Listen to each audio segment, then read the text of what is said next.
what can I do? The 8 years, eight men's breakfast, and I don't like to repeat myself. So I want to bring something that we could all take home and perhaps change our life just a little. I want to open the scripture, and when we read scripture, I want us to try to find ourselves in it. It's very important. So I want to do sort of a survey of scripture on how to handle anger. What do we do? Because anger is one of these funny things that we have to live in tension with. In one sense, we can't afford for it to be a problem. You can't. Well, I have a master's degree in clinical psychology. I can tell you that when you get angry, there's an enzyme released in your brain that tells all the blood in your whole body to go to the major muscle groups to prepare for a fight. It's a physiological mechanism given to you by God to protect you in times of true danger. This is why when you get angry or feel threatened, you get stronger. Your peripheral vision sort of goes away, and you can focus right on what's in front of you. Your face gets a little bit flushed. That's because the blood's leaving your brain. These are all good things if there's real danger. But if we get angry and there's not real danger there, the same physiological mechanism takes place. And the problem with that is that when all the blood leaves your brain and goes to the major muscle groups to prepare for a fight, we lose 25% of our IQ. Now, most people can't handle that, right? Think about the people you know that you go, oh, he could not. He's really close anyway, right? And so just to give you some straight science on this, okay, the average IQ in the room is 100 points. Dysfunctionally mentally handicapped is 70. All right, so if the average person loses 25% of their IQ, they are this close to being dysfunctionally mentally handicapped, right? And think about it, if you're married, right? If you're married and the two of you get angry, what you have essentially is two mentally handicapped people trying to solve a problem, right? And think about that. Like think about the last thing. Think about the last thing that you said that was really intelligent while you're angry. Can't. Very difficult. When men get really angry, sometimes men get so angry, the blood is so far gone from their brain that they can't even complete a sentence. So they just grunt. Right? And you're going, what? Say again, right? Women have their own mechanisms too, but we won't talk about them today, right? But the truth of it is, I've seen men put a flesh and bone hand into a brick wall, right? The wall wins. Hand broken. You say, what happened? I hit the wall. Why? I was just angry. Well, right? This is the kind of stuff that happens. So in one sense, you can't afford it. You can't afford that to be a problem in your life, right? And by the way, just because it's not about today, but it's the same physiological mechanism happens when you're sexually aroused, okay? So when you're sexually aroused, all the blood leaves your brain and goes to your erogenous zones to prepare for that. And that's a really good thing. You want that to work, right? Absolutely. If it's in a proper situation, you definitely want the blood flow right? But when you're in an improper situation, the same thing happens, and you lose your ability to make sound judgment. Think about the bad decisions that have been made in that state, right? Lots of things have happened that we regret afterwards in that state, right? Lots of things have happened in an angry state, and if you're ever angry and aroused at the same time, there's like platypuses with greater IQ than you, right? So in one sense, anger or lust, you can't really afford it. You can't afford to have that as a part of your life. It'll destroy your life. And it's not because some things are wrong, it's just because some things aren't wise, right? And so if all we do is filter what we do through right or wrong, we'll ruin our life, because there's a lot of things that aren't wrong, but they definitely aren't wise, right? They'll destroy you, right? So in one sense, you can't afford to be angry. But in another sense, you can't afford not to be angry. And that's the tension in it, right? Because some things, if they don't make us angry, it's like, wait a minute, are you alive? Like somebody says, well, I never get angry. Never? What about that? Oh, yeah, well, that makes me angry. Right, because the word anger in Hebrew and the word breath have the same root word. In other words, sometimes being angry is the reminder that we're actually alive. So the question is how do we handle that tension? How do we handle the tension between something we actually can't afford to be a problem, but nor can we afford for it to be completely absent? Because if it's absent, we lack passion and the energy it would take to do something productive. But if it's a problem, it can destroy our life. And so the issue with anger is not fighting it. It just makes it worse. The issue with anger is not trying to eradicate it, because then our life would be boring and purposeless. The issue with anger is having the wisdom to go, wait a minute, hang on.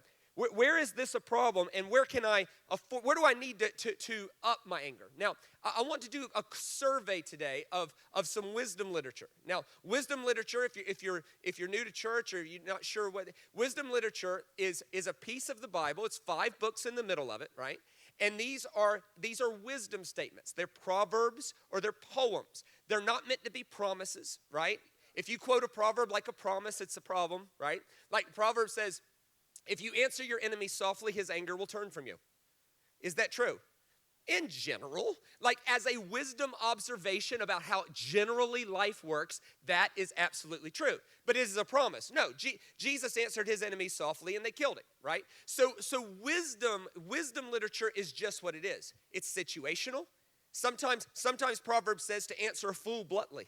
Sometimes Proverbs says just walk away from a fool. Why? Because sometimes in life sometimes it's the wisdom thing to do. It's not about right or wrong. It's what is wise. What is wise? And so I want to survey Scripture, and then at the end I'm going to bring this down so where we could apply it. So let's start with Psalm 89, verse 14. I've put them on slides for you because we're gonna do a lot of them.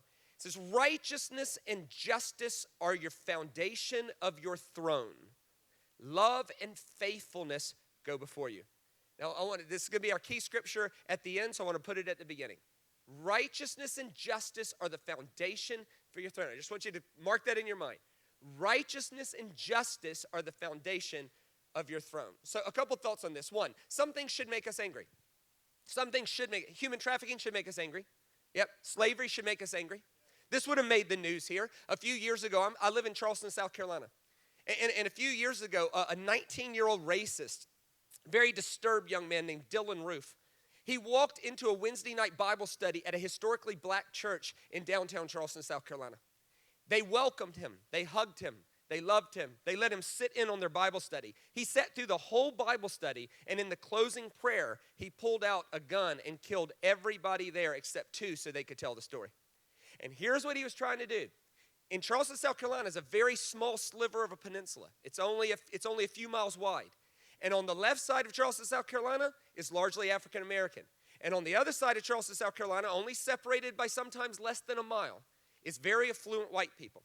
And what he was trying to do was cause a race war between the African Americans on one side and the affluent white people on the other. That's what he's trying to do. But it backfired, because here's what happened. He killed 9 people that day. And in his trial, the families of those 9 people, one at a time, took the stand and read into the court record that they forgave him. They said, listen here, you were trying to start a race war and you took our family from us, but you will not accomplish what you want to, because in Charleston, South Carolina, love saves the day. We will be profoundly connected to Christ. You will go to jail for the rest of your life, but you would have accomplished nothing. And for us, we all forgive you. And you listen to stuff like that, and you're inspired. Yeah, you're inspired by the response of the African Americans. You're inspired by that, and we should. There's something about that goes, you might never have given God a second thought, but there's something inside of you that goes, that's awesome. That makes the world go round. But then there's something on the other side that makes you angry. And if we're not angry about that, there's something wrong with us. Like when we think about extreme poverty, which by the way is getting way better. And we should celebrate the fact that it's getting better, but that should still make us angry enough to partner with the risen Christ to do something about it. So some things should make us angry. But what about when anger is a problem? Here's some wisdom literature on that. This is Psalm 37, verse 8. Refrain from anger and turn from wrath. Do not fret, it leads only to evil. So in this wisdom, it says anger, wrath, and fear don't ever lead us to where God wants us to be. Anger, wrath, and fear. It says Proverbs 17:14. A quick-tempered person does foolish things. Yes, absolutely. Why? All the blood's gone. You can't, even someone who's basically smart. When you see a basically reasonable person rationalizing irrationality, something's going on in the brain that's removing their capacity. A quick-tempered person does foolish things. Yes, and we could all identify with that. We could all go, yeah, I know a guy. Or I know a girl. Or, yeah, I know this. And the one who devises evil schemes is hated. Absolutely true. Here's Proverbs 16:32. Better a patient person than a warrior, one with self-control than one who can take a city. But Proverbs 19:11. A person's wisdom yields patience. It is to one's glory to overlook an offense. I love this wisdom. I love that in general, it is the best thing for our life to just let it go. Because here's the truth. If we just, whatever it is, if we just let it go 100% of the time. I mean, think about the last year of your life. Everything that offended you, if you just let it go, how many of those things would you have regretted just letting it go? Very few. Very few. If we just, in other words, the wisdom is to err on the side of just letting it go. And the writer of this proverb says it's actually to your glory to do that. To overlook an offense will lead you to somehow being exalted. And that's true. In general, that's true. Now, sometimes you need to be angry about something because there's severe injustice and you need to stand up for yourself. But in general, if we just let it go 100% of the time, we'd only regret it about 2% of the time. It's in general a great wisdom way to live. Here's Ecclesiastes 7. The end of the matter is better than the beginning. How true is that? In other words, if you don't overreact in the heat of the moment and just wait and see how it plays out, more often than not, it works itself out. More often than not, it works itself out without you interjecting your influence, right? The end of the matter is better than the beginning. And patience is better than pride. So true. Do not be quickly provoked in your spirit, for anger resides in the lap of fools. Yes, of course it does. No blood in the brain. It's a problem, right? All right. This is Matthew chapter 5. This is Jesus now. This is out of the wisdom tradition. This is like red letter Jesus stuff. But I tell you that anyone who's angry with a brother or sister is subject to judgment. Again, anyone who says to a brother or sister, Raka, is answerable to the court. And anyone who says, you fool, will be danger of the fires of hell. Now, let's just stop right there and let's admit that's pretty serious. When you think about things like heaven and hell, do you include people who have a propensity to call people idiots or fools as people who are the people in danger of hell? Does that include? Hey, think about our life. Let's just wrestle with this for a second. Great sermons are not meant to be agreed with nor disagreed with. Great sermons are meant to make us wrestle. Okay, how have we done with that? How have we done with our propensity to call someone a fool or an idiot? To talk down to their intelligence, to elevate ourselves above them. Now, just to alleviate a bit of tension, the word translated hell here is the hell on earth. It was the garbage dump in the end of Jerusalem. It wasn't the after-death hell. Jesus isn't saying if someone cuts you off in traffic and you say, what an idiot, that you're in danger of going to hell when you die. That would be a very uncompelling story. But he is saying if we make a pattern of elevating ourselves above other people, it will ruin our life. Our life can end up on the trash heap. Your life, and it totally will. You make a habit of calling people idiots. Eventually, you're gonna look around one day and you're gonna be alone. And you might be right, and you might be smarter than everybody, but you're by yourself and no one's listening. Like you can be right but be wrong at the top of your voice. It's just it's a problem. Here's James. This is the brother of Jesus. My dear brothers and sisters, take note of this. Everyone should be quick to listen, slow to speak, slow to become angry, because human anger does not produce the righteousness that God desires. So evidently there's a human anger, and then there's some sort of divine anger, and the tension is between the two. How do we navigate that? Here's Proverbs 22. This is back to the wisdom tradition. Do not make friends with a hot-tempered person. Don't even associate with someone who's easily angered, or you may learn their ways and yourself be ensnared by it. This is Proverbs 27, verse 4. Anger is cruel and fury overwhelming, but who can stand before jealousy? And that's so true. Here's the psychology of jealousy. The psychology of jealousy is normally reasonable people can rationalize doing violent things when they get jealous of somebody else. And that's true. When you see someone who's normally reasonable, and they're doing something out of character. They're acting in a way that is going to intentionally hurt somebody. At the heart of that normally reasonable person, normally there's envy or jealousy there. That we got caught in some comparison trap and we say, wait a minute. There's envy, there's jealousy there, and normally reasonable people rationalize hurting others. Who could stand before that is what the writer of that proverb says. Here's Ephesians chapter 4. It says, get rid of all bitterness, rage, anger, brawling, and slander. All those things are related. Rage, anger, brawling, slander, talking bad about others, along with every form of malice, but rather be kind and compassionate to one another, forgiving each other just as God in Christ forgave you. Because when we see in the church, We talk a lot about the cross and resurrection, and we should, right? We embrace that. But here's the gospel in a nutshell. While we were acting hostile to God, God acted first to make peace with us. In other words, God is a God that doesn't retaliate. That's the gospel in a nutshell. We're acting hostile, and God's going, hang on, I got this. I got this. Hey, it's going to be okay. It's going to be okay. God is He is the Lord. He is compassionate, gracious, slow to anger, abounding in love and forgiveness. And here's the thing. Here's where I'm going with that, right? The cross and resurrection should not be something we believe in, although we do. The cross and resurrection should be more profound than that. The cross and resurrection should not be something we believe in, like we affirm a bullet point on a pamphlet. The cross and resurrection should be something that happened that fundamentally shifts the way we see our whole world after that. And so Paul's going, hey, how connected are you to the Christ on the cross? How connected are you to that? Are you so connected that you could put away anger and brawling and malice and slander and the things associated with that thing and rather put on kindness and compassion? Why? Because no matter what they did, for us to reflect God to our world, if they're acting hostile, we should be coming back with peace. Right? Jesus said it this way, that the peacemakers are the sons of God. The peacemakers are the sons of God. See, we sing songs like, I'm no longer a slave to fear. I am a child of God. Really? How have we acted?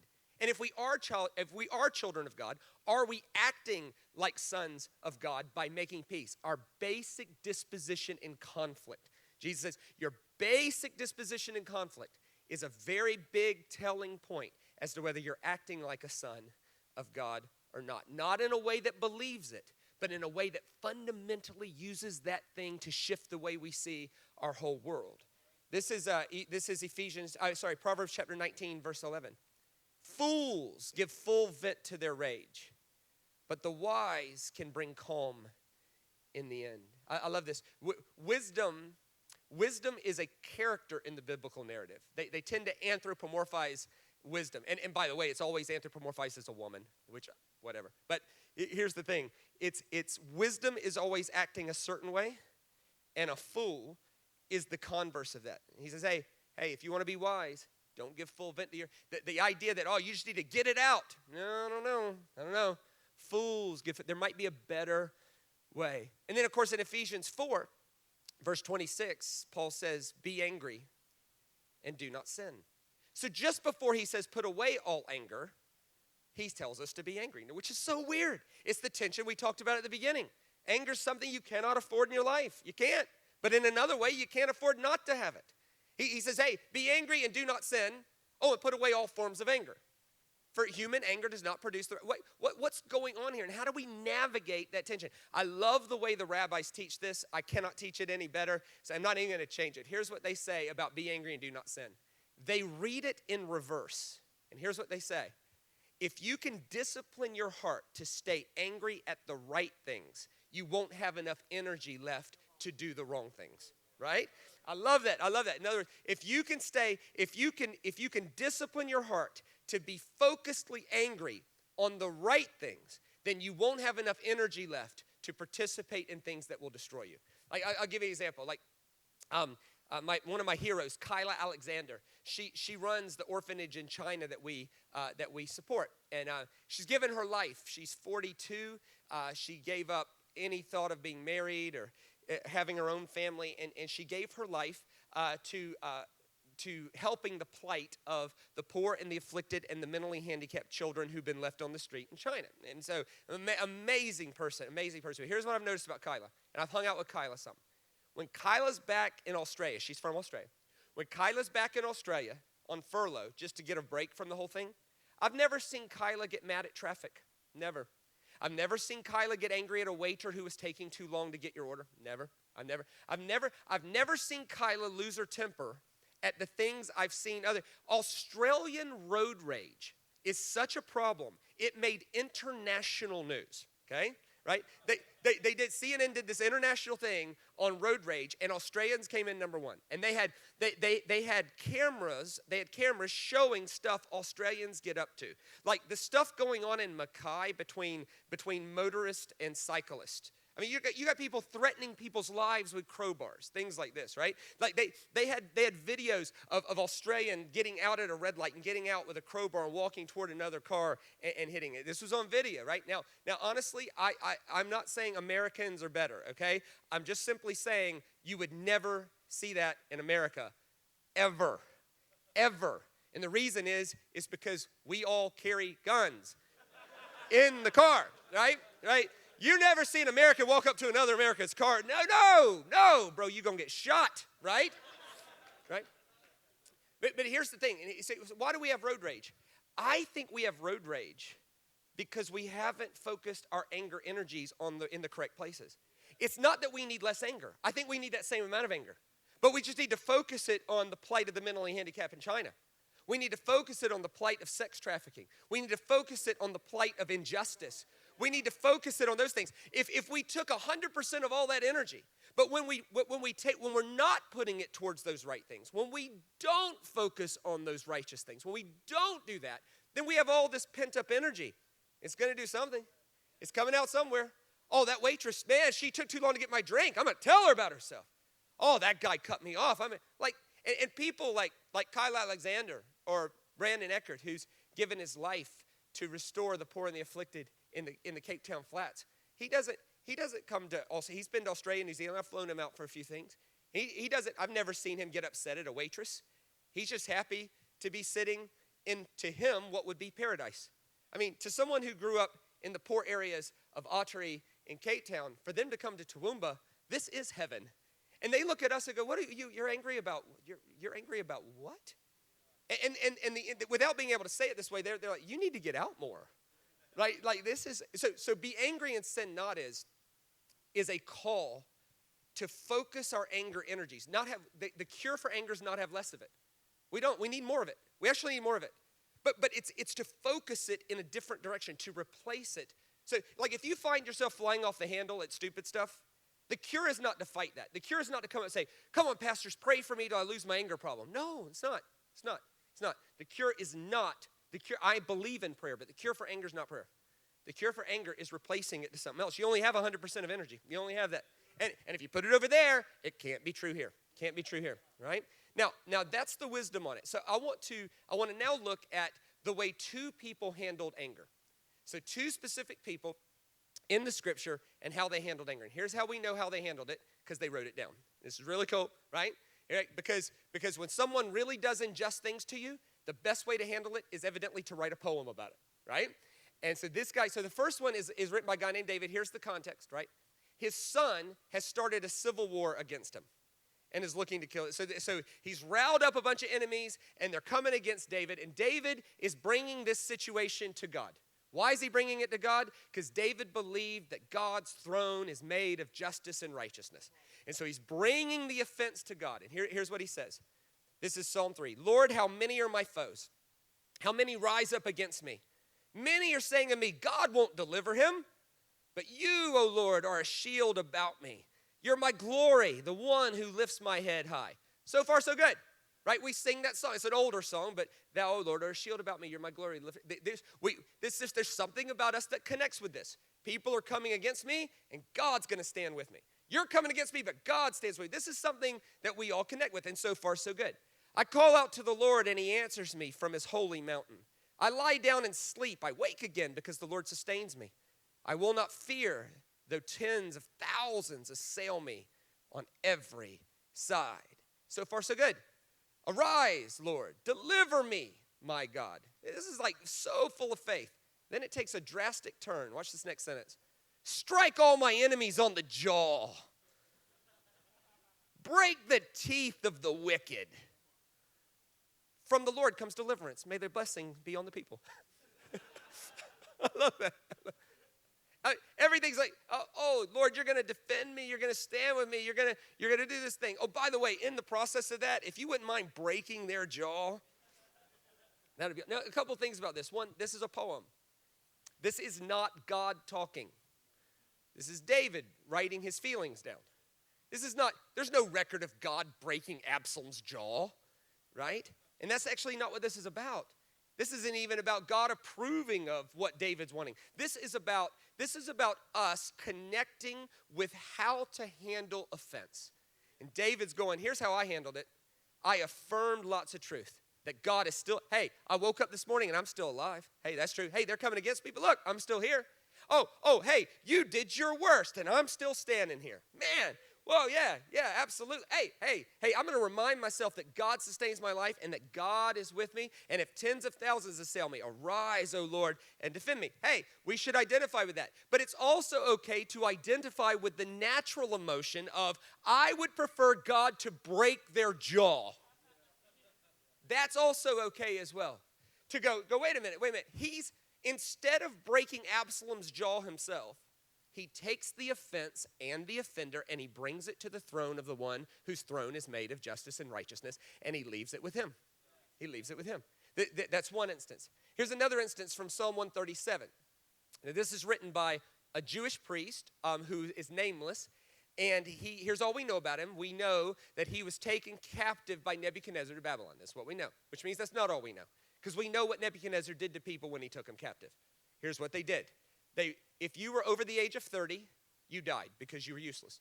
If you were under the age of 8, you died because you were useless. But they would do it in a real horrendous way. They would take babies and they would take them by their feet. And they would find a stone, and in front of a crowd, they would bash their head against the stone. It would be called terrorism, right? If you were between the ages of 8 and 30, you were kept for slavery.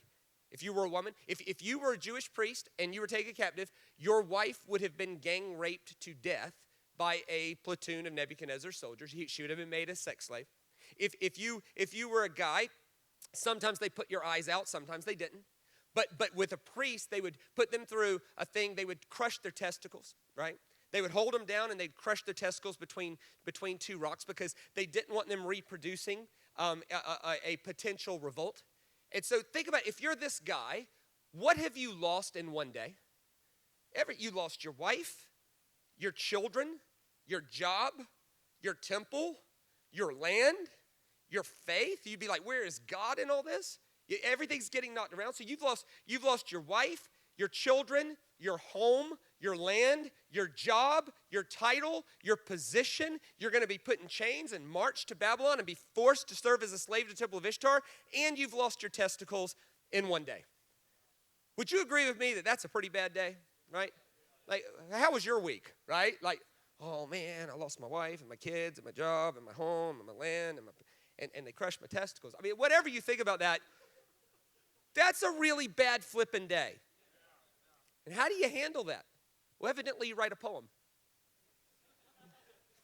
Here's what he writes.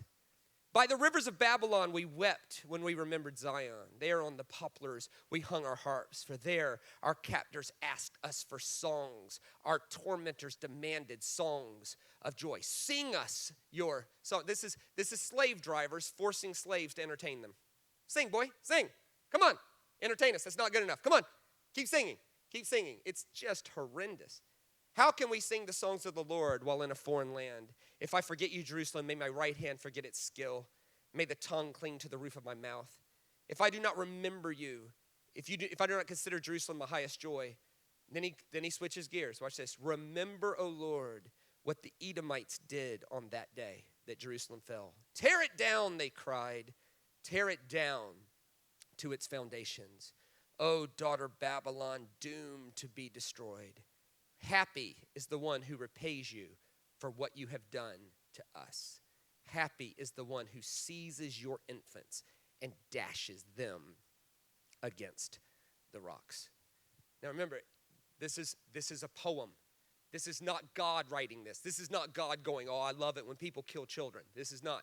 This is a guy whose children's heads were dashed against rocks, and he's bringing that offense and the offender to the one whose throne is made of justice and righteousness, and he's going, hey, you saw it, didn't you? Hey, you know what? I can't do anything about it. I can't do anything about it. Here's what I'm going to do. I'm going to bring the offense and the offender to the one whose throne is made of justice and righteousness. I'm going to leave it with you. I'm going to leave it with you. So that this doesn't become a problem, I'm going to leave it. I'm going to leave that with you, and I'm going to put my anger energy somewhere else. I'm going to put my anger energies and partnering with you to do what you want to do in the world. But the offense and the offender, I got to bring it to you. And you think, Shane, okay, what do we do with all this? Let me bring this down for us. Okay, a couple thoughts on this. One, some things should make us angry. They should. Those things should make us angry. And if they don't, I don't think we're alive. And actually, I would take it a step further. I think focusing our anger at the things that should make us angry is the cure for dealing with the anger we can't afford to have in our life. The cure for anger is not less anger. The cure for anger might be more anger. It might be focusing it, though, in a different direction. As Paul said, be angry, but don't sin. A couple thoughts on this. Next one. By bringing natural anger to God, it places the situation in God's hand and exposes a belief that he loves justice. It's a profound trust that God's throne is made of justice and righteousness, and we're powerless to do it ourselves. And actually, when we try to do it ourselves, we tend to stuff it up. And it's bringing the offense and the offender to the throne of the one whose throne is made of justice and righteousness and leaving it there.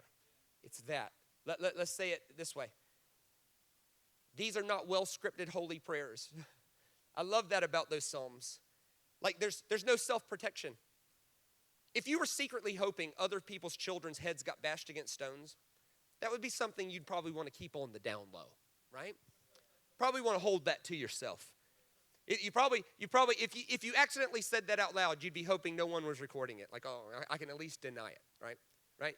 But that's not what you see. Hey, if you wanted your son's jaw to be broken, probably another psalm, David says, "Hey, would you take my enemies and bash their teeth into the gravel?" Like the image is take them by the back of the head, and these are not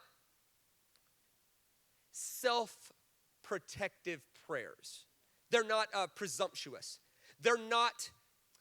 What I find really inspiring about these poems is there was this profound sense with them that God already knows what's in my heart anyway. I may as well be honest. I may as well just get it.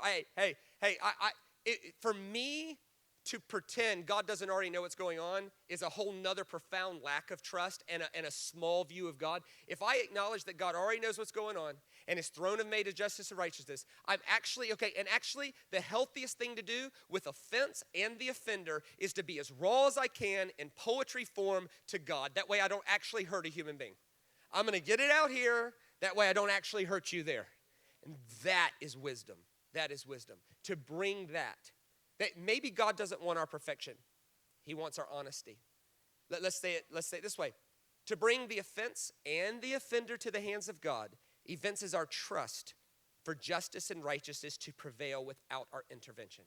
If God's in control and he loves justice and righteousness, it evinces a profound trust. I don't have to intervene in this situation for justice and righteousness to prevail. I can bring it to God and leave it there.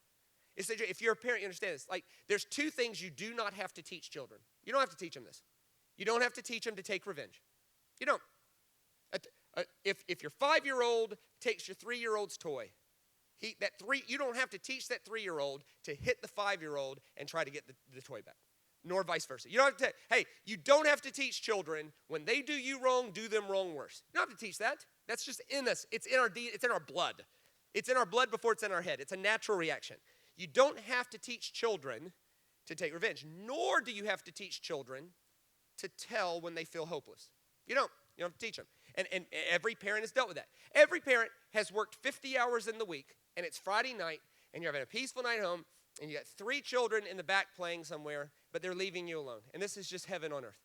And you're sitting on the couch, and you and your wife are watching Netflix. And you're just enjoying the next episode of Everybody Loves Raymond in a binge watch session. And then in all of that peace, in the middle of all that peace, right, you hear from the back room a scream, "I'm telling!" And everything in your heart goes, "Please don't come out here," right? Everything. And as an adult, we understand that, right? And then they come out and they tell. Why? Because you don't have to teach children when they get to the end of their ability to fix it themselves to go tell the one who can control the thing. You don't have to teach them that. You don't have to teach that. And maybe that's what a childlike faith is. Maybe that's part of what it is. When I was a kid, me and my brother, we talked our next door neighbor into letting us shave his eyebrows, right? And halfway through this, we realized we're never going to get away with this, right? But here's what we told him. We said, we're starting a gang. We're starting like a club, not like gang bang, but like think Little Rascals or something, right? And so we're like, hey, but we got to have a mark. And what's going to mark us as part of the gang is we're going to be the gang of no eyebrows. And so we got him all revved up about this. We said, well, you're going to go first, right? And then, of course, we shaved his eyebrows, and none of us else did. And we're like, right? And I think we realized halfway through, there's no way we're getting, because there's no way his mom's not going to notice he has no eyebrows, right?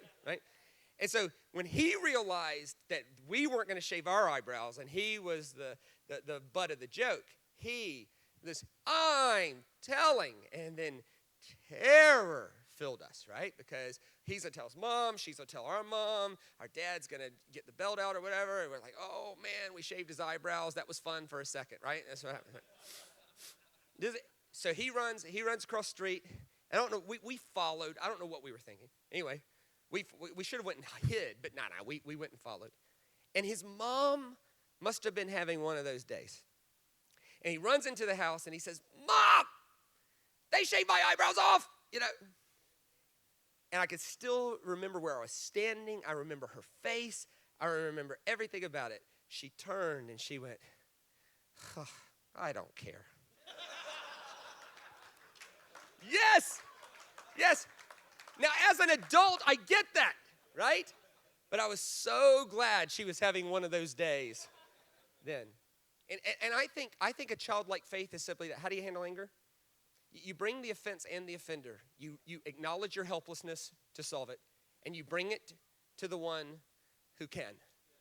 And then you leave it with him. I believe your throne is justice and righteousness so profoundly that if I just bring this to you, I'm going to let you handle that. And then it frees us to put our anger somewhere else. Let's say it this way. To authentically bring our offense and the offender to God will start to heal our soul. But it can be frustrating. The reason is because God doesn't work on our timetable. Or because they appear to be getting away with it. I was talking to, this was years ago, an 8-month pregnant woman, her husband left her for another woman. Now that is, I don't know the whole situation, but that appears unjust. And of course, I was the pastor on call that week, so when she came, I was the one that had to deal with that. And so I was working with her along, and eventually later, I told her, I said, listen, because things had begun to work out and settle, and I said, look, I got to challenge you a bit. You're going to have to forgive him.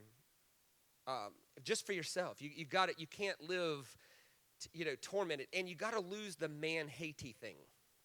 And I said, and here's the reason why. You want to be married again. And women who perpetually hate men don't tend to draw high-quality men.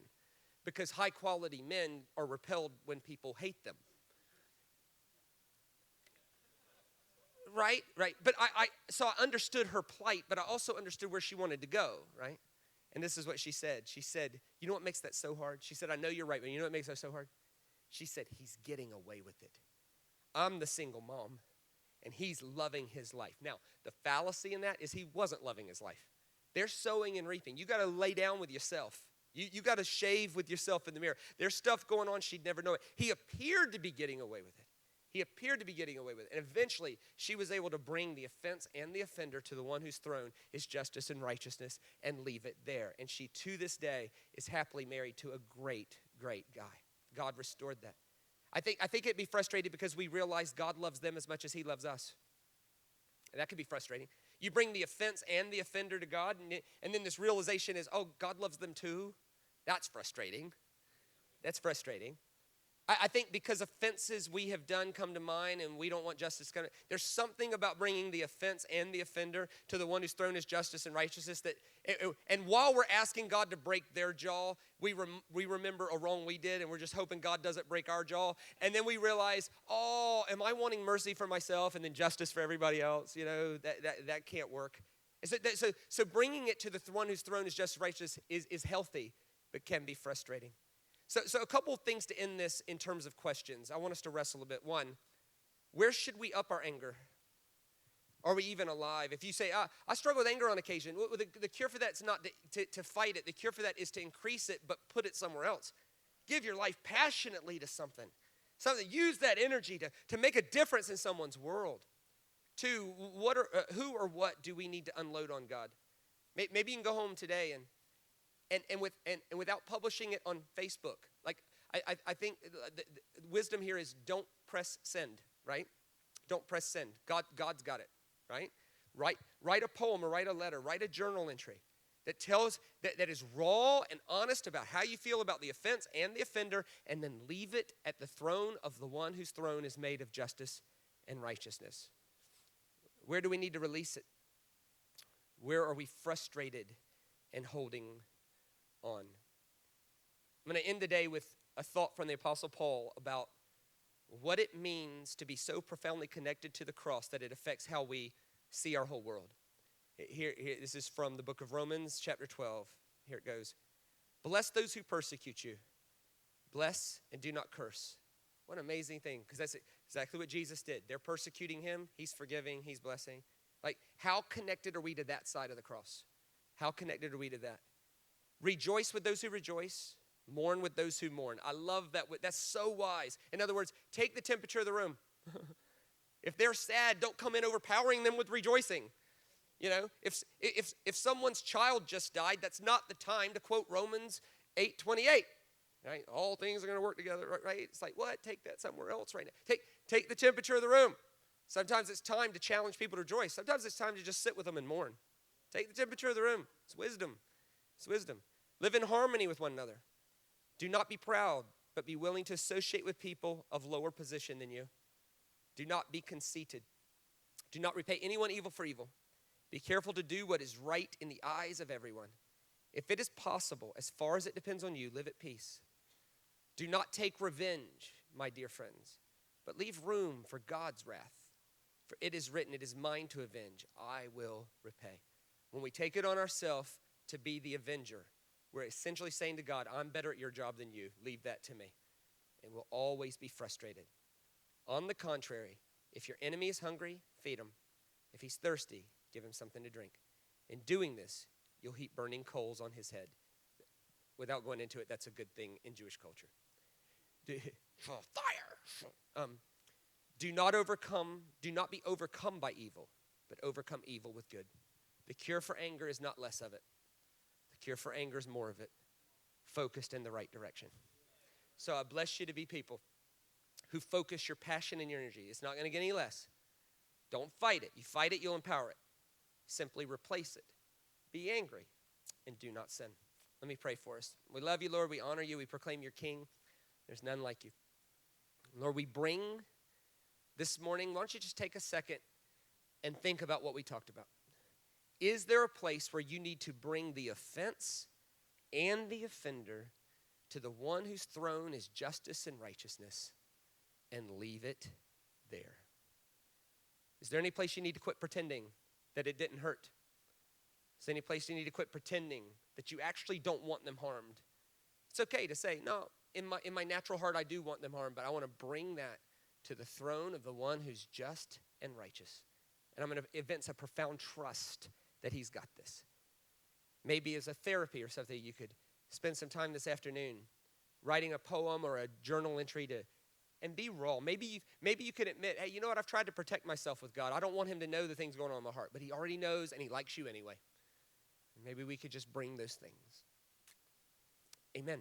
Amen. Would you look this way? Thanks so much for letting me be a part of your world. You're very kind to me. I love this place. I love you guys. I'm so glad to be a part of this every year. Hope you got a lot out of that. May Jesus be glorified, the cross be magnified. May scriptures be bigger and not smaller. And may we take our offense and the offender and leave them at the foot of the throne made of justice and righteousness. Until I see you this week, grace and peace.